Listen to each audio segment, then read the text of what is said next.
Fidei manusia Mawlynai Jing jonga Bada piko it Ngadem kamon Ban klet ya pi Ngam sngal nang Jing it ba shisha haka bertay Jing imbak men ba sngal palay Kung pi kong thay ngam shem ha bertay Ako jing it ba sngal tinat Bang men ban shat bat piringkat Indon jing shep ting ahmat jing it Indon jing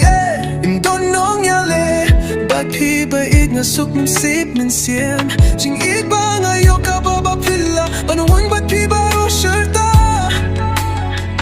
Lada suk ne junjar ba Ngam kwaya pi ban shet kila Kumbala hikai me pa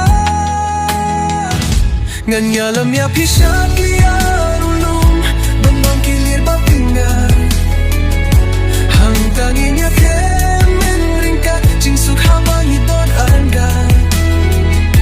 Habang api turk machong pi Ngam nang batay krik krik itun shine Hang akilong klur ba pernay Hadolo jong akin long Mawlynai Dur pabreo jong pi ba pila Ngam tau shu kung pi ha pertay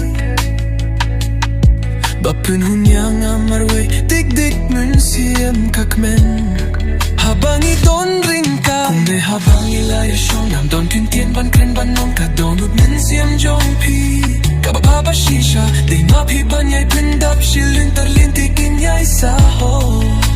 Oh men yay lang ringka ringka Bat pi ko yet na tuminta siya kala Shay Hanga pilong kung lay lay Oh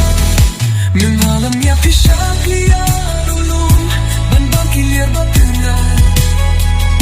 Hang tangin ya klan ringkat Jing suk habang idon arwai Habang api turk machong pi Ngam nang batay krik krik itun shine Hang akilong klur ba pernay Hadono jong akin long Mawlynai